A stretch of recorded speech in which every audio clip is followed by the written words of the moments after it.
Hello everyone. आज का हमारा टॉपिक है ग्रेड 8 का चैप्टर वेरिएशन। वेरिएशन होता क्या है पहले हम समझेंगे।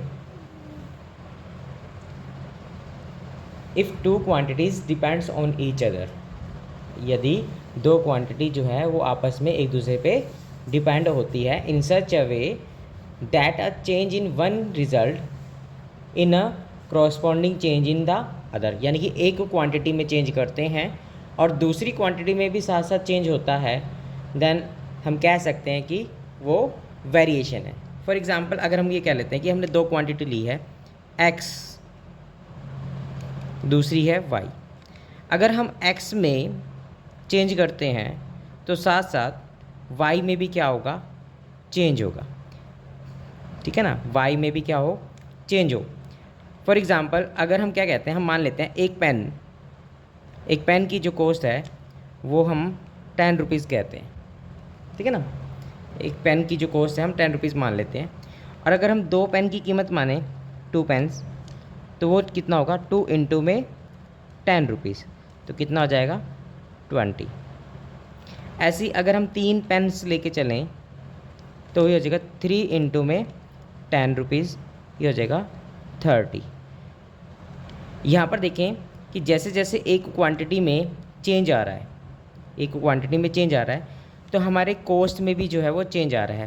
पहले 10, बाद में 20, फिर 30। ये कहलाता है हमारा वेरिएशन। अब वेरिएशन देखो कि होता क्या है, लिख के देखो। If two quantities, if two quantities depend on each other in such a way that a change in one result in a corresponding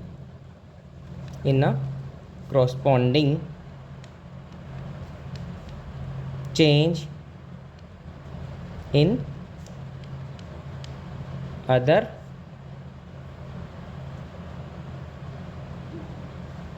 then the two quantities are said to be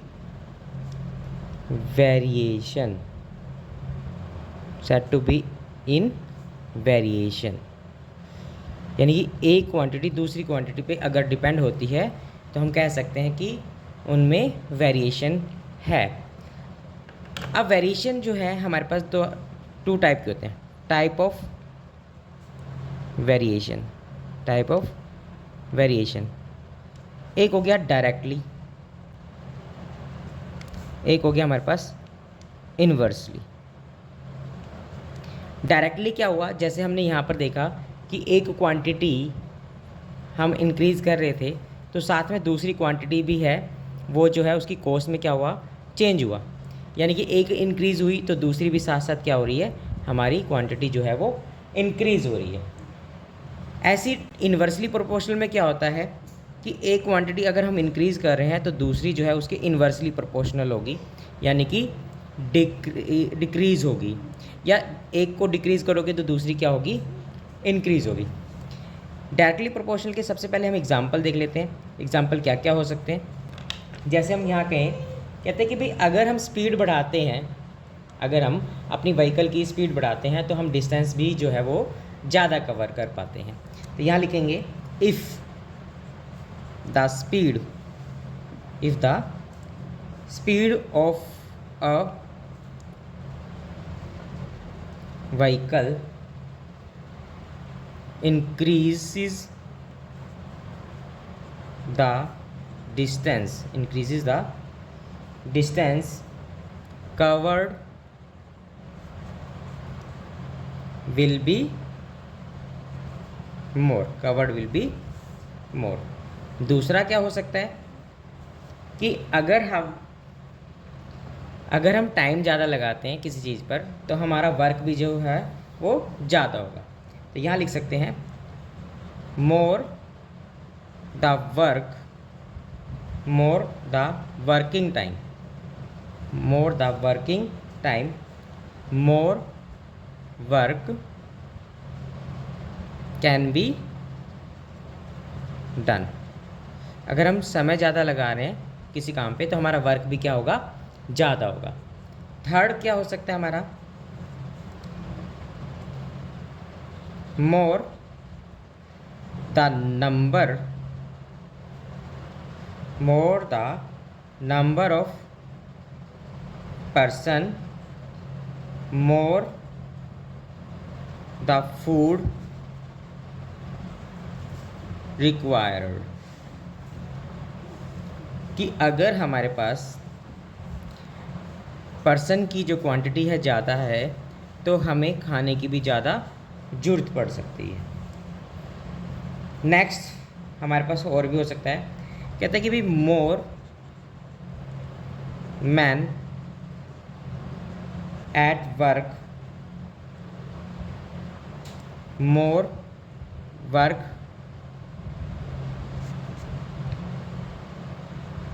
will be done. अगर हम व्यक्तियों की संख्या बढ़ा देते हैं तो हमारा काम जो है वो भी क्या होगा, ज़्यादा होगा। ये हमारे कुछ डायरेक्टली प्रोपोर्शनल के क्या है, एग्जाम्पल्स हैं, है ना। आगे हमें क्वेश्चन में गिवन है, जैसे कहता है कि if a car runs 57.5 kilometre in 5 litres of petrol, what distance will it cover in 11 litre of petrol. क्या कह रहा है कि यदि कार जो है 5 लीटर पेट्रोल में 57.5 किलोमीटर का डिस्टेंस ट्रैवल करती है तो 11 लीटर पेट्रोल्स में कितना डिस्टेंस जो है वो ट्रैवल करेगी, ये हमें बताना है। तो इसके लिए हमें क्या करना होगा, हम जो है एक कॉलम बनाएंगे जिसमें 3 कॉलम होंगे।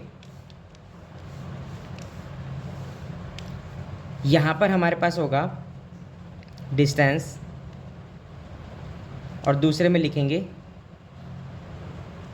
पेट्रोल। अगर पेट्रोल जो है वो 5 लीटर था तो डिस्टेंस जो है उसने 57.5 किलोमीटर का ट्रैवल किया। और अगर 11 लीटर पेट्रोल है तो वो कितना डिस्टेंस ट्रैवल करेंगे, ये हमें फाइंड आउट करना है। इसके लिए हम क्या करेंगे, यहाँ पर क्रॉस मल्टीप्लिकेशन करेंगे। यहाँ से 11 इंटू में 57.5 इक्वल टू में x इंटू में 5, ये हमारे पास आ जाएगा। अब यहाँ पर देखें कि वेरिएबल हमें x की वैल्यू जो है वो फाइंड आउट करनी है। x की वैल्यू फाइंड आउट करनी है तो इसके साथ में जो कांस्टेंट है वो जब राइट हैंड साइड से लेफ्ट हैंड साइड पे जाएगा तो वो डिवाइड में जाएगा। तो ये हमारे पास आ जाएगा x इक्वल टू में 11 इंटू में 57.5 डिवाइड बाय 5। अब यहाँ से हम क्या करते हैं, इस डेसिमल को हटाकर इसके नाम का हम 10 लगाते हैं। डेसिमल के बाद एक डिजिट है तो हमने 10 लगाया है। अब ऊपर नीचे जो है हम इसको 5 से डिवाइड करते हैं। 5 1 ज़ा 5, 5 1 ज़ा 5, 5 1 ज़ा 5, यहाँ से 2 रह गया, 2 5 25, 5 5 ज़ा 25। 11 और 115 हमारे पास आया, इन दोनों की हम करते हैं मल्टीप्लाई। 1265 ये हमें मिलता है। तो यहाँ से आ जाएगा 1265 डिवाइड बाय 10 किलोमीटर। तो यहाँ से हमारे पास जो वैल्यू निकलेगी वो आ जाएगी x की वैल्यू 126.5 किलोमीटर।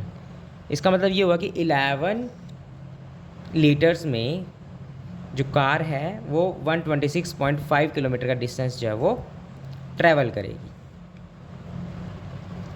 नेक्स्ट क्वेश्चन में हमें गिवन है, कहता है 3 dozen toffees cost ₹90, find the cost of 22 toffees. कह रहा है कि 3 दर्जन हमारे पास टॉफ़ी की जो कॉस्ट गिवन है वो 90 रुपीज़ गिवन है और हमें कॉस्ट बतानी है 22 टॉफ़ीज़ की। तो हम यहाँ पर फिर से कॉलम बनाएंगे।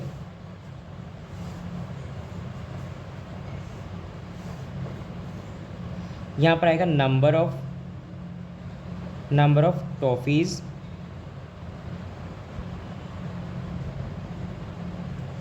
और यहाँ पर आएगा कॉस्ट। अगर हमें क्या गिवन है, हमें ये पता है कि 1 डज़न जो है वो 12 क्वांटिटी के इक्वल है, तो 3 डज़न जो है वो इक्वल होगा 3 इंटू में 12 यानी कि 36 क्वांटिटी। तो यहाँ से आ जाएगा 3 डज़न मतलब कि 36 और उसकी जो कॉस्ट है हमारे को गिवन है 90। ऐसे ही हमें टॉफ़ी जो है वो 22 गिवन है और उसकी कॉस्ट हमें फाइंड आउट करनी है। ये क्वेश्चन जो है हमारा डायरेक्टली प्रोपोर्शनल का है, तो इसके लिए हम क्या करेंगे, क्रॉस मल्टीप्लिकेशन करेंगे। ठीक है ना, डायरेक्टली प्रोपोर्शनल के लिए हम क्रॉस मल्टीप्लिकेशन करेंगे। यहाँ से आ जाएगा 36 इंटू में x इक्वल टू में 22 इंटू में 90। वेरिएबल के साथ में कांस्टेंट गिवन है 36, ये जब राइट हैंड साइड पे जाएगा तो डिवाइड में चला जाएगा। अब हमारे पास क्या आता है, 18 5 ज़ा 90 और 18 2 ज़ा 36। 2 की टेबल पे 2 1 ज़ा और ये 11 पे, तो 11 की मल्टीप्लाई हम 5 के साथ करेंगे तो 55 रुपीज़ जो है वो हमारे पास आ जाएगी। ये जो वैल्यू आई है x, ये क्या है, कॉस्ट है किसकी, 22 टॉफ़ीज़ की। तो cost of 22 toffees is rupees 55। Next question हमें गिवन है, कहता a worker is paid rupees 1624 for 7 days work. If he works for 12 days only, what will be his wage. कह रहा है कि भाई अगर एक वर्कर जो है 7 डेज़ के लिए जो है काम करता है तो उसे जो है 1624 रुपीज़ जो है वो मिलते हैं। अगर वो 12 डेज़ के लिए काम करता है, अगर वो 12 डेज़ काम करता है तो उसकी वेतन जो है वो कितनी होगी, ये हमें बताना है। देखो हमें पता है कि अगर वो ज़्यादा दिन काम करेगा तो उसका वेतन भी क्या होगा, ज़्यादा होगा। इसलिए हमें क्या करना होगा, ये हमें क्वेश्चन मिल गया है डायरेक्टली प्रोपोर्शनल का, तो इसके लिए हमने फिर से कॉलम बनाना है बॉक्स और इसमें 3 कॉलम होंगे। यहाँ पर जो है डेज़ होगा हमारे पास, दूसरा है वेज। ठीक है ना, 7 डेज़ के लिए उसे 1624 रुपीज़ जो है मिल रहे हैं और हमें 12 डेज़ के लिए बताना है उसे कितना वेतन हमें उसे मिलेगा। तो इसके लिए हमने क्या करना है, क्रॉस मल्टीप्लिकेशन करना है। यहाँ पे ये हो जाएगा 7 इंटू एक्स इक्वल टू में 12 इंटू में 1624। ये वेरिएबल के साथ में जो 7 गिवन है ये राइट हैंड साइड पे जाएगा तो डिवाइड में जाएगा। 7 से हम इसको काटेंगे, 7 1 ज़ा 7 2 ज़ा 14, 2 और 2 22, 7 3 ज़ा 21, यहाँ से 1 4 रह जाएगा, 7 2 ज़ा 14। अब हमारे पास आ गया 12 इंटू में 232। इन दोनों की हमने मल्टीप्लाई करनी है तो उससे हमारे को पता लग जाएगा कि कितनी वेज जो है उसे मिलती है। तो यहाँ पर हम मल्टीप्लाई कर लेते हैं, 232 इंटू में 12, 2 2 ज़ा 4, 6 4 2 3 2 4 8 7 2, यानी कि यहाँ से हमें मिला 2784 रुपीज़। ये जो है क्वांटिटी जो है यानी कि 12 डेज़ की जो वेतन है वो हमारी इतनी निकलती है। नेक्स्ट हमें गिवन है, कहता है if 1 dozen orange cost ₹28, then how many orange will we get with ₹35। कह रहा है कि भाई 1 दर्जन अगर हम ऑरेंज लेते हैं तो उसकी जो कॉस्ट हमें 28 रुपीज़ जो है वो देनी पड़ती है। Then how many orange will we get with ₹35। अगर हम 35 रुपीज़ के ऑरेंज लेते हैं तो हमें कितने ऑरेंज मिलेंगे ये हमें बताना है। 35 में कितने ऑरेंज मिलेंगे, डायरेक्टली प्रोपोर्शनल का है हमारे पास। यहाँ पर आएगा हमारे पास number of orange, number of orange, और यहाँ पर आएगी हमारे पास कॉस्ट। तो कॉस्ट 28 और ऑरेंज जो है वो 1 डज़न, और हमें पता है 1 डज़न जो है वो 12 क्वांटिटी के इक्वल होता है। तो यहाँ से हमारे पास क्या आ जाएगा 12, और हमें बताना है कि 35 कॉस्ट जो है वो 35 रुपीज़, ठीक है ना। तो इसमें हम कितने ऑरेंज ले पाएंगे ये हमें बताना, ठीक है। तो यहाँ पर क्या होगा, क्रॉस मल्टीप्लिकेशन इस ढंग से, x इंटू में 28 इक्वल टू में 12 इंटू में 35। तो यहाँ से x इक्वल टू में 12 इंटू में 35, जो 28 है वो चला जाएगा हमारा डिवाइड में 7 से। ये दोनों देखो कि 7 की टेबल में ये दोनों आते हैं हमारे पास, है ना। ये 7 की टेबल पे 5 पे, 7 की टेबल पे 4 पे। अब यहाँ देखें तो ये दोनों 4 की टेबल में कट हो रहे हैं, 4 1 ज़ा 4 3 ज़ा 3 5 ज़ा 15, 3 5 ज़ा 15। ये x की जो वैल्यू आई है, नंबर ऑफ़ ऑरेंज आया है हमारे पास। तो ऑरेंज जो है हम कितने खरीद पाएंगे 15, कितने में 35 रुपीज़ में हम 15 ऑरेंज जो है वो खरीद सकते हैं। नेक्स्ट क्वेश्चन में हमें गिवन है, कहता है Vasu bought 12 notebooks for ₹132, find the cost of 7 such notebook. 12 notebook की जो कॉस्ट है वो वासु 132 रुपीज़ में खरीदता है, और हमें बताना है कि जो कॉस्ट है 7 नोटबुक की वो क्या होगी, ये हमें बताना है।